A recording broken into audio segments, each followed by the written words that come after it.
Alright, what's going on, Brad Gang? So I just wanted to say before the video started, I hope everybody is staying safe and staying healthy out there. Obviously, I made this video quite a while ago, but I do still plan to snow check a sled as long as everybody in my family remains financially stable.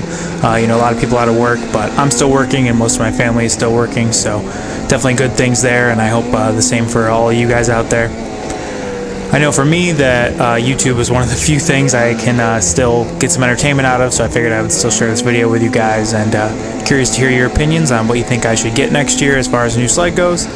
And like I said, I hope everybody stays safe and stays healthy. Look forward to getting all this behind us, and enjoy the video. Been a heck of a 1,700 miles on this sled. Honestly, one of my favorites I've ever owned.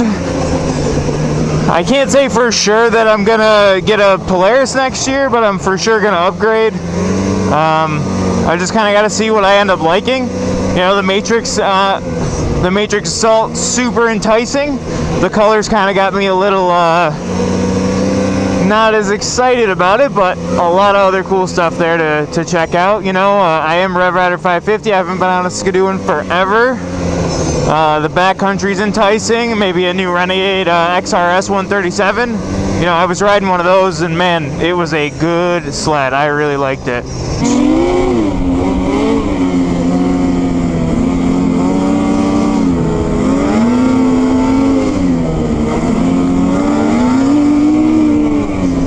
That new suspension is trick. It's good stuff. Arctic Cat has the right X. I rode it. You know, it's a cool sled.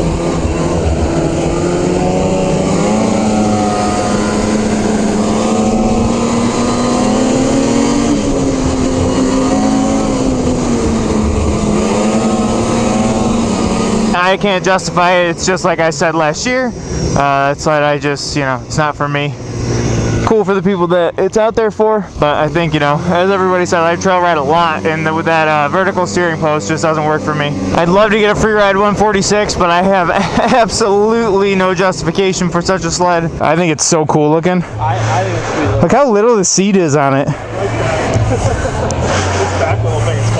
Yeah, I think it's one of Skidoo's cooler looking sleds this year. I like that it's got the updated bodywork. Man, if the backcountry had that, I would be so into it, but as of now, the backcountry really is not updated whatsoever. It does hook up good on the front though, whereas it pushes a little. It's got a little bit better front end performance. Mine is feeling pretty tippy just from the narrow front end. I don't know, that might be something you get over as time goes on with it, but at the moment I'm certainly not used to it.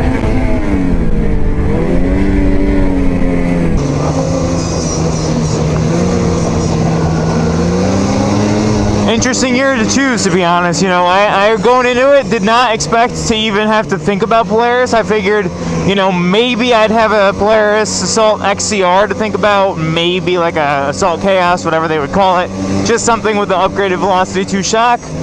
And then I was still like, I don't know, is that even worth it? Do I get like a 2-inch track? Like, do I go that little extra mile, try a little bit more off-trail friendly Assault? It's like the last little kind of notch in my Assault cap, or do I go a different route, try a backcountry, you know what I mean? Try a Skidoo. Maybe try a Renegade XRS. So I just wanted to add on the XRS 137. The big thing that interests me is the RAS X and R-Motion X suspension. Now that I tried that, I'm a true believer that it's a pretty awesome setup. My holdback is there's nothing to really make the Renegade more kind of crossover friendly. You know, it's gotten to be very much a trail focused sled, which is good, but I do kind of like the more playful characteristics of an uncoupled skid. So that's kind of my hold up there with that sled. I think as far as trail sleds go, it's possibly my best choice next year, but for the part of the riding that I really enjoy, the off-trail stuff, I do think the sled is kind of lacking a little bit there, and so that's kind of my apprehension with that sled. It is still a front runner, maybe even more than the backcountry, but definitely hard to kind of weigh out the different Skidoos, but that's where I'm at. I'm a little bit more enticed by Skidoo's gauge, just because it sounds like they put a lot of time into their GPS, but you know, also Polaris' GPS is tried and true. I do think there are some upgrades to the 7S, but essentially it's a better PIDD, and you know, that's kind of been out there. Skidoo's gauge is a big step forward for them.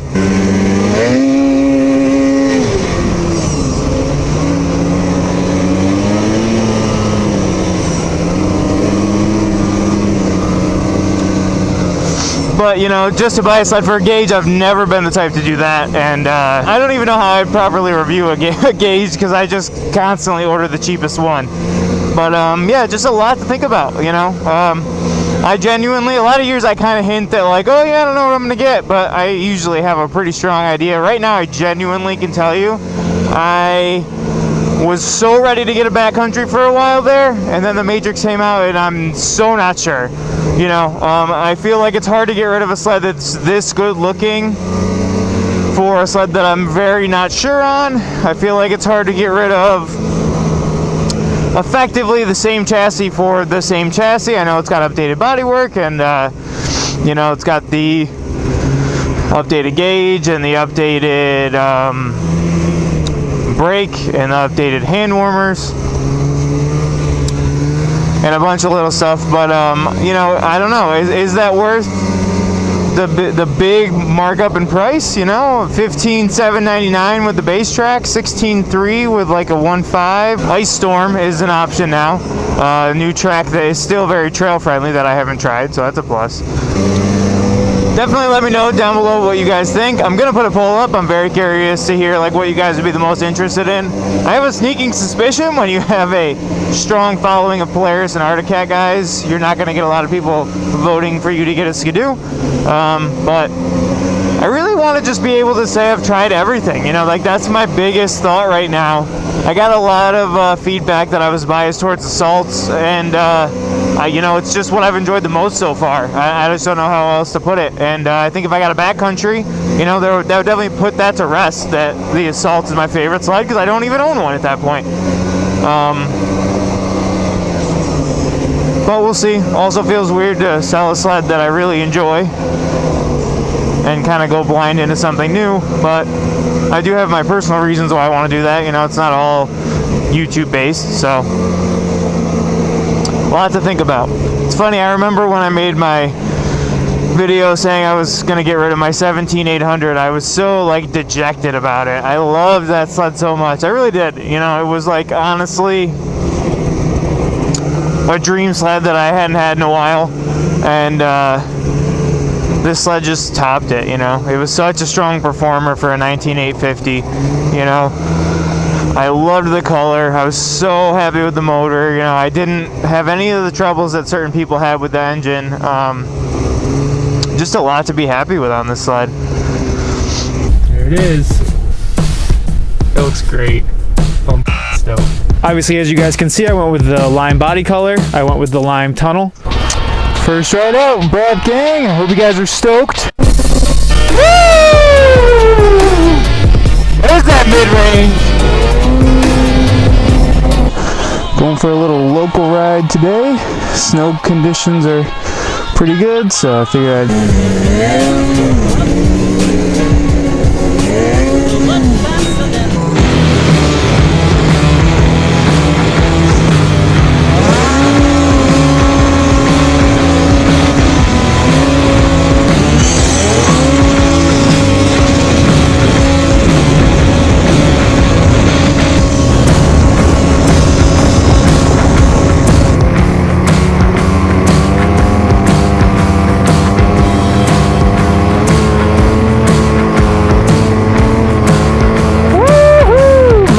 Spindles, boys!